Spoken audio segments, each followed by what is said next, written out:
for my golden child sister, and out of the 50 people invited, I was the only one who didn't get a text.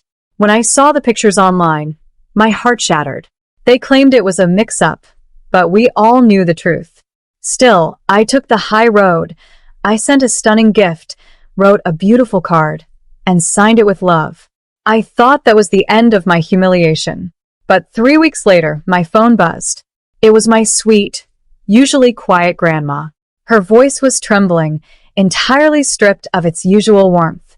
She said, "Come over to my house right now, alone, and whatever you do, do not tell your mother." I had no idea that walking through her front door would unravel a decades-old family secret, completely flip the inheritance dynamics, and turn their smug smiles into pure terror. My name is Amber. I'm 26 years old, and for as long as I can remember, I've been the ghost in my own family's home. My younger sister, Haley, was the golden child who could do no wrong, while I was simply the baseline she was measured against to prove how superior she was. I always tried to keep the peace, but 3 weeks ago, they took their casual cruelty to a whole new level. I was sitting on my couch on a Saturday evening when my Instagram feed suddenly exploded with notifications. I tapped on an autumn-themed story posted by my cousin, and my breath caught in my throat. There, under a massive banner that read, "Happy Golden 25th Birthday, Haley," was my entire extended family. 50 people were packed into my parents' beautifully decorated backyard, raising glasses of champagne, laughing, and cheering. Everyone was there. Everyone except me. My hands shook as I called my mother. When she finally answered, the loud music and chatter of the party faded slightly. "Oh, Amber," she gasped, her voice dripping with that patronizing, passive-aggressive tone I knew all too well. Look, it completely slipped my mind. We were just so overwhelmed with the catering and the invitations. It was a total mix-up. You know how chaotic these things get. Don't be dramatic. A mix-up. They forgot their own eldest daughter. Instead of giving them the satisfaction of a tantrum, I chose the high road. I went online, bought an expensive designer handbag from Haley's public wish list, and mailed it to their house with a handwritten card that read, "With all my love, Amber." I thought that was the end of it. I had no idea it was just the beginning. 3 weeks passed after I mailed that package, and the silence from my family was absolutely deafening. No phone call from my mother, no text from my father, and not even a generic thank you message from Haley. It was as if my expensive gift and my very existence had been swallowed up by a black hole. I spent those 21 days fluctuating between deep sadness and a cold, numb acceptance. I told myself that this was just who they were, and I needed to stop expecting blood from a stone. I was prepared to let them go and focus entirely on building my own life far away from their toxic shadow. But then, on a rainy Tuesday afternoon, my phone began to buzz.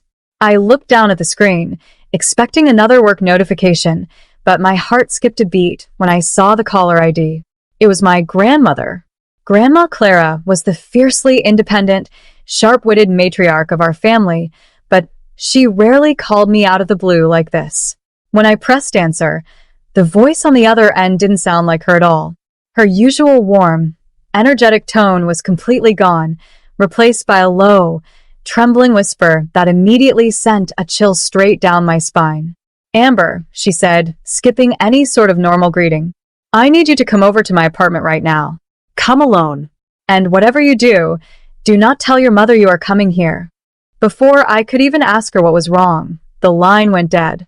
My hands were practically glued to the steering wheel during the entire 20-minute drive to Grandma Clara's apartment.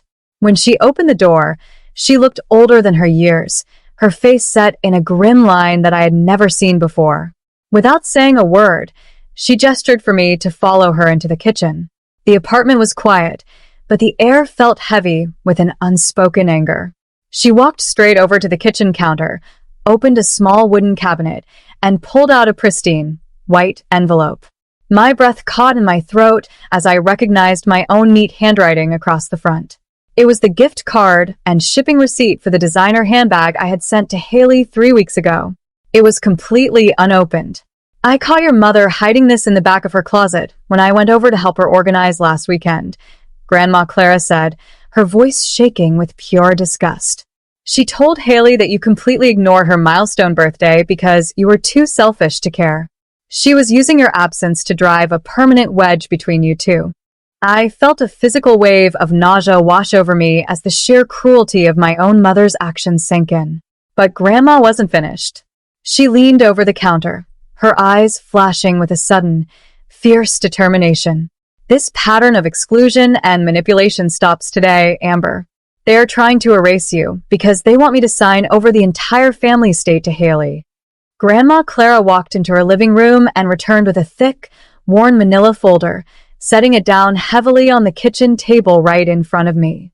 Her hands hovered over the cardboard for a second before she flipped it open, revealing layers of official legal documents, bank statements, and notarized letters that bore my late grandfather's unmistakable, bold signature. Your grandfather was a brilliant man, Amber, and he saw exactly what your parents were turning into long before he passed away, Grandma said softly, her eyes turning misty as she pointed to a specific clause highlighted in yellow ink. He knew how deeply they favored Haley, and he knew they would try to leave you with absolutely nothing.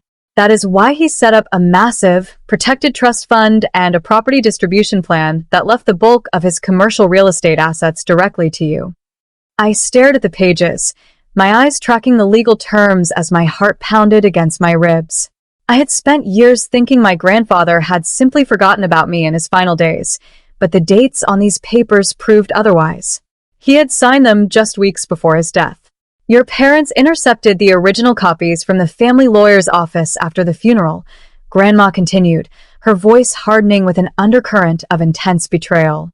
They hid them away, and for the last year, they've been pressuring me to sign a heavily modified, fraudulent version of the will that strips you of everything.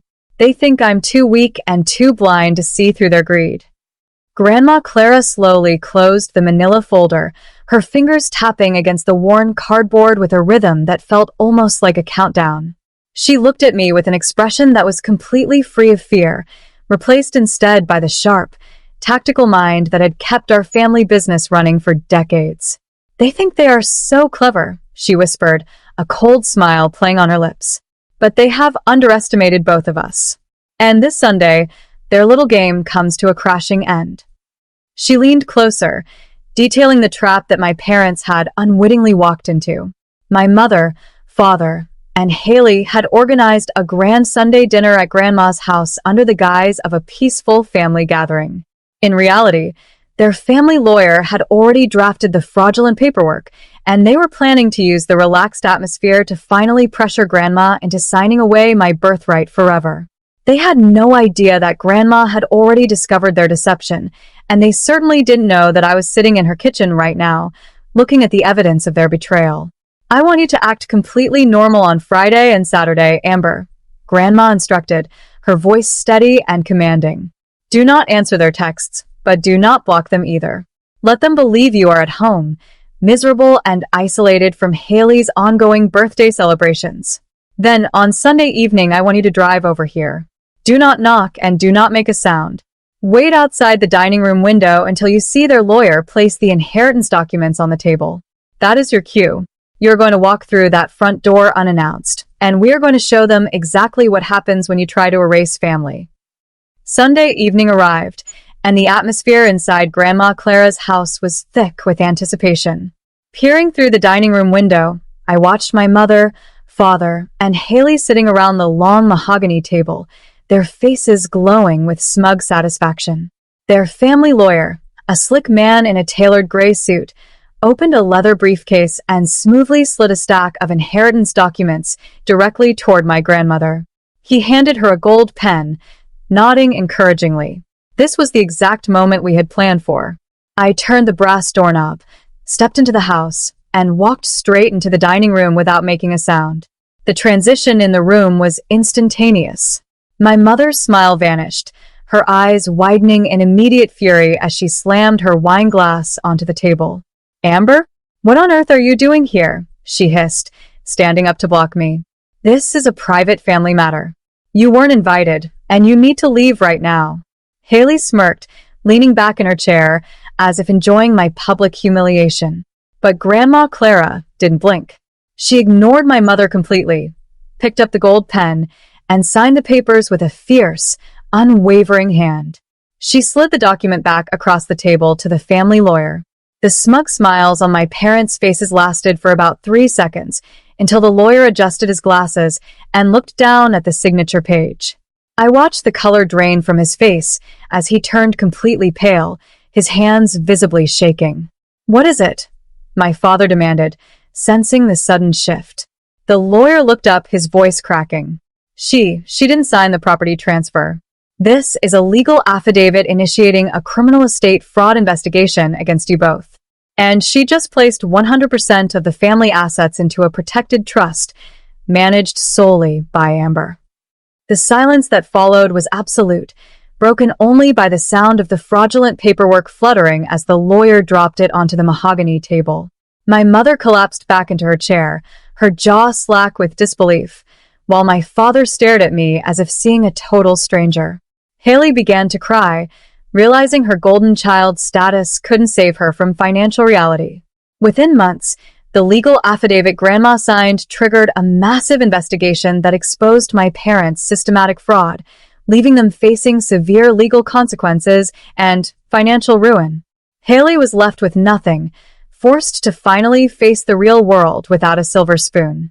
Meanwhile, Grandma Clara and I moved forward together, completely cutting ties with their toxicity and transferring the family assets into a secure, thriving portfolio, leaving our manipulative family to drown in the consequences of their own greed.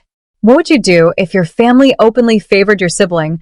Or have you ever had to comment down below the city you're watching from so I can see how far this story has traveled? And tell me, did my parents get exactly what they deserved? If you want to see how far poetic justice can really go, make sure to click on one of the 2 videos popping up on your screen right now. Trust me, they will definitely